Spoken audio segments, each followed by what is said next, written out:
Hello बच्चों, welcome to learn with Binny YouTube channel. तो बच्चों, यहाँ पे हम पढ़ेंगे प्रॉपर्टीज ऑफ मल्टीपल्स। बच्चों, वीडियो को शुरू से लास्ट तक देखना और सारा कुछ समझने के लिए ट्राई करना। फिर भी अगर नहीं आया तो मुझे कमेंट में ज़रूर बताना।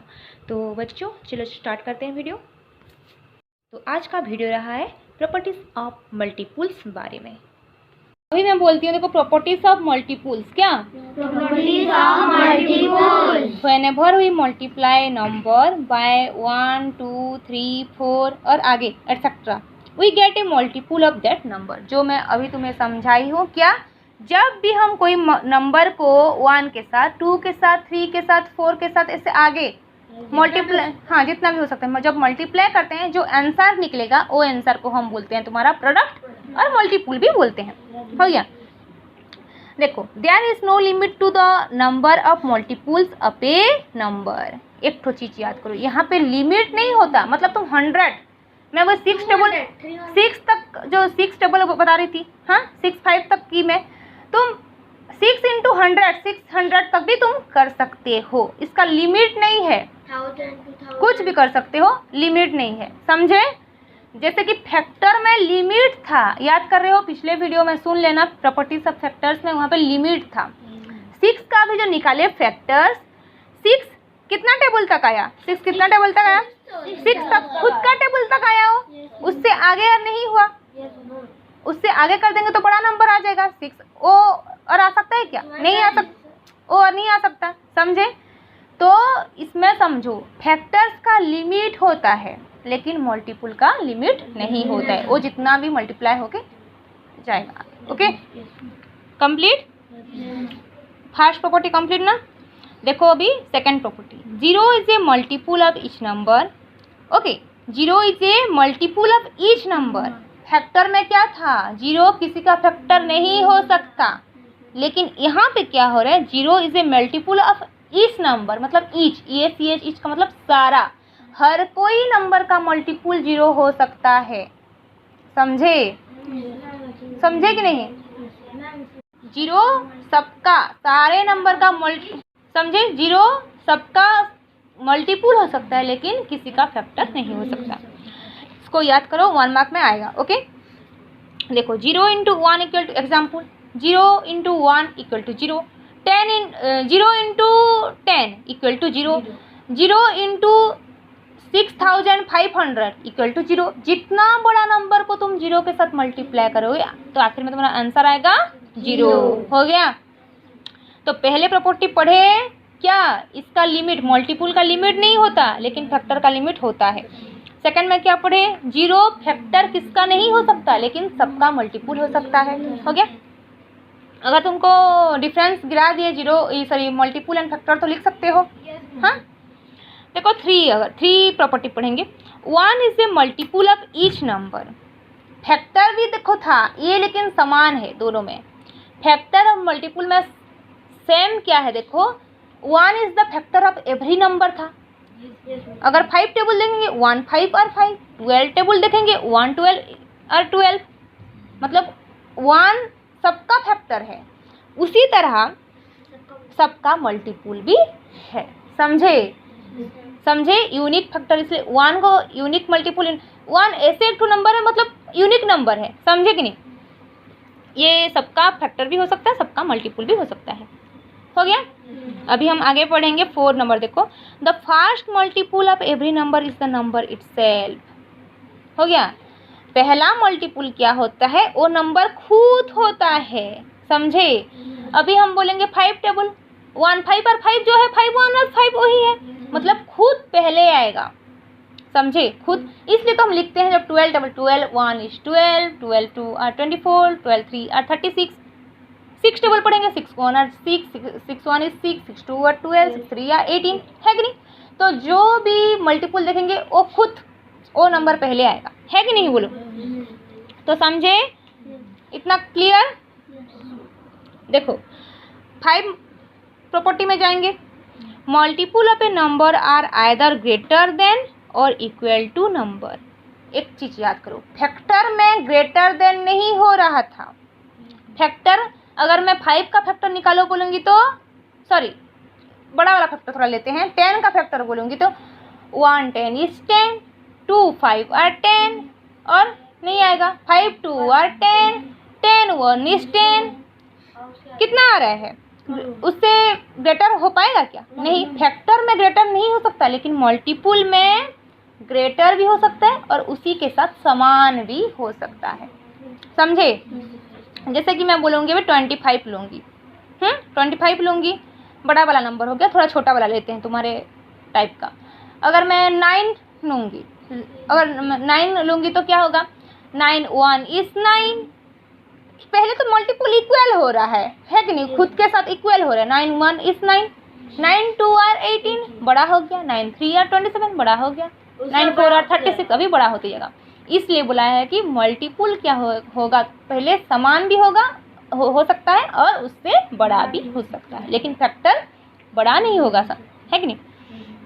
अभी देखो हम पढ़ेंगे प्रॉपर्टीज नंबर 6। देखो सबको क्लियर हो रहा है? तो multiple of a number can be divided by it without leaving any remainder. Multiple of a number can be divided by it without leaving any remainder. Remainder सबको आता है, क्वोशिएंट क्या है, रिमाइंडर क्या है, आता है तो डिवाइड, डिवीजन आता है तो रिमाइंडर कौन सा? जो नीचे निकलता है, हाँ नीचे जो निकलता है आंसर, उसको हम रिमाइंडर बोलते हैं। तो बोल रहा है कि multiple of a number can be divided by it. अभी हम 6 लेंगे, 6 को 6 के साथ डिवाइड करेंगे, 6 1 is 6, तो उसका रिमाइंडर क्या आएगा? 6 से 6 माइनस करने से 0, क्या 0। तो इसलिए बोला है without leaving any remainder. Remainder कितना है? 0 आ गया। समझे?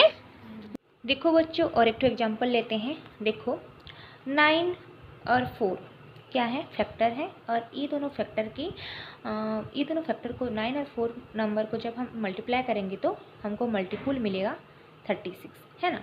तो देखो अभी हम मल्टीपुल 36 को हम डिवाइडेंड की जगह में लेंगे, 9 को डिवाइज़र की जगह में लेंगे। अभी देखेंगे डिवाइड करेंगे तो क्या होगा? 9 4 और 36, है ना? तो 36 माइनस 36 क्या हो जाता है हमारा? 0। तो रिमाइंडर आ गया 0, और 4 आंसर है, 4 क्वोशिएंट मिल गया हमको। तो बच्चों यही चीज़ ही इस 6 नंबर प्रॉपर्टीज़ में बता रहा है कि अगर किसी भी नंबर को अगर उसी के मल्टीपुल के साथ डिवाइड करते हैं तो हमारा रिमाइंडर आता है 0। इसलिए बोला गया है कि विदाउट लिविंग रिमाइंडर, मतलब यहाँ पे रिमाइंडर 0 आ गया। वाह! प्रॉपर्टी आएंगे समझ में? The multiples of even number are always even. लेकिन फैक्टर में क्या था?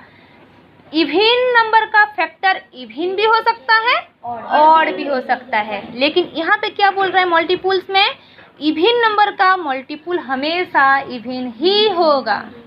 2 2 और 4, 2 एक ठो इवन नंबर है कि नहीं?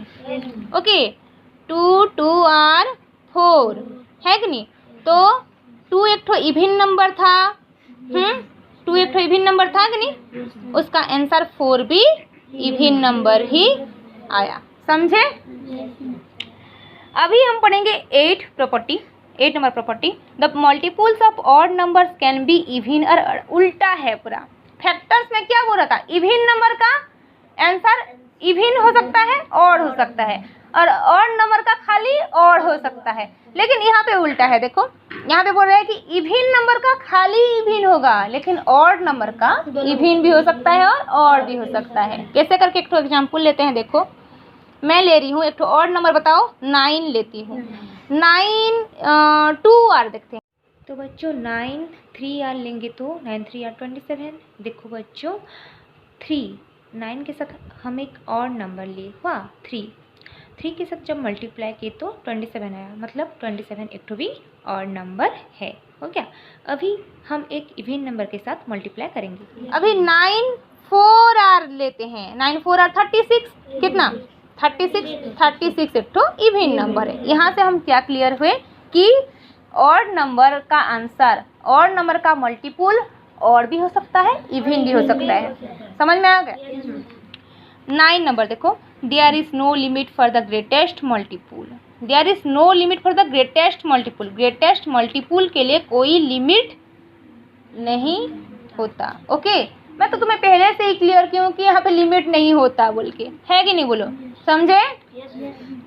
तुम छोटा वाला मल्टीपुल लो, बड़ा वाला मल्टीपुल लो, यहाँ पे लिमिट ही नहीं होता। ओके, लेकिन फैक्टर में लिमिटेशन होता है। 10 नंबर देखते हैं। The smallest multiple of a number is the number itself. Smallest multiple कौन होगा? वही नंबर खुद होगा। हम एग्जाम्पल लेते हैं एक तो, देखो 9 नंबर प्रॉपर्टी का। एक तो नंबर बताओ कोई सा भी। 7 लेते हैं। देखो 7 एक तो नंबर है। अभी हम 7 1 इज 7, 7 2 आर 14, 7 3 आर बोलो 7 4 आर 28। तो जितना भी आगे बढ़ाएंगे, इसका लोएस्ट मल्टीपुल सबसे छोटा कौन है? वो खुद होगा, समझे कि नहीं? सबसे छोटा कौन होगा? वो खुद। स्मॉलेस्ट मल्टीपुल वही नंबर खुद होगा, समझे? याद करो एक ठो बात, फैक्टर में क्या हो रहा था? उसी नंबर उसका बड़ा फैक्टर हो रहा था। क्योंकि अगर एग्जाम्पल लेंगे फैक्टर 7 का छोड़ो, अगर 10 का अगर फैक्टर में लेते हैं तो 10 कहाँ पे है देखेंगे? 1 10 इज 10, 2 5 are 10, 5 2 are 10, 10 1 is 10। उससे आगे नहीं बढ़ सकता। मतलब फैक्टर में क्या होता? वही नंबर बड़ा फैक्टर होता है, लेकिन मल्टीपुल में बेचारा वही नंबर छोटा मल्टीपुल होता है, समझे? क्लियर? अभी तुम्हारा कौन सा 11 नंबर लास्ट मल्टीपुल का प्रॉपर्टीज पढ़ेंगे। व्हेन द रिमाइंडर इज 0, समझो जब रिमाइंडर 0 होगा, डिवीजन का जो रिमाइंडर बताई थी, जब रिमाइंडर 0 होगा तब क्या होगा? देखो the dividend is the multiple of divisor. Okay, डिवाइडेंट कौन सा है, डिवाइजर कौन सा है बच्चों? पहले बताओ। 11 number property, when the remainder is 0 the dividend is the multiple of divisor. मतलब जब रिमाइंडर 0 होगा तब क्या होगा? डिवाइडेंट डिवाइजर का मल्टीपुल होगा। यहाँ देखो रिमाइंडर 0 है, 0 है कि नहीं? तो डिवाइडेंट कौन सा है? ये डिवाइडेंट है। ये डिवाइडेंट किसका मल्टीपुल होगा बोल रहा है? डिवाइजर का मल्टीपुल है। सही बात है। 8 2 और 16। तो समझे, 0 यहाँ पे रिमाइंडर है तो क्या हो जाएगा? तुम्हारा डिवाइडेंट 16 जो है वो 8 का मल्टीपुल है। मल्टीपुल तो तुम जानते हो, 8 2 और 16, 8 3 और 24। मतलब मल्टीप्लाई करने का जो आंसर निकलता है उसे मल्टीपुल बोलते हैं। तो 16 क्या है? 8 का मल्टीपुल है। क्या होता है? 8 इंटू 2 और 16 होता है। तो प्रॉपर्टीज ऑफ मल्टीपुल्स में कोई डाउट नहीं रहा अभी, समझे? अभी हम आते हैं और एक तो एग्जाम्पल लेते हैं। देखो 11 नंबर प्रॉपर्टी का। देखो बच्चों ध्यान से देखना, यहाँ पे क्या कहा गया है? When the remainder is 0, okay, the dividend is the multiple of the divisor. देखो बच्चों, जब यहाँ पे जो मैं फोटो दी हूँ यहाँ पे रिमाइंडर 0 है ना? रिमाइंडर 0 है। और क्या है? जो 36 डिवाइडेंट है वो किसका मल्टीपुल है? 9 का है। जो 9 एक क्या है? डिवाइजर है कि नहीं? तो बच्चों यहाँ पे हम क्या क्लियर हुए? By this fact we can find out if a number is multiple of a given number और नॉट। ओके, इस तरीक़ा से हम एक तो नंबर को चेक करेंगे जो ये मल्टीपुल है और किसी का नंबर के साथ कि नहीं है। अगर हमको क्वेश्चन देगा तो हम इसी तरीक़ा से निकालेंगे। ओके, हमको अगर कोई क्वेश्चन देगा और बोलेगा कि चलो चेक करो कि 25 5 का मल्टीपुल्स है कि नहीं। ओके, 25 5 का मल्टीपुल्स है कि नहीं, तो हम जानते हैं ऐसे डिवाइड करेंगे। ओके, 5 5 और 25, तो 25 माइनस 25 0 होता है। अगर 0 रिमाइंडर आएगा तो हम जानेंगे कि मल्टीपुल्स है, अगर नहीं आएगा तो मल्टीपुल नहीं है। तो बच्चों ये था प्रॉपर्टीज ऑफ मल्टीपुल्स। तो आई होप सबको समझ में आ गया होगा। फिर भी अगर कुछ डाउट रहा तो मुझे कमेंट में ज़रूर बताना और लर्न विद बिनी को सब्सक्राइब कर देना।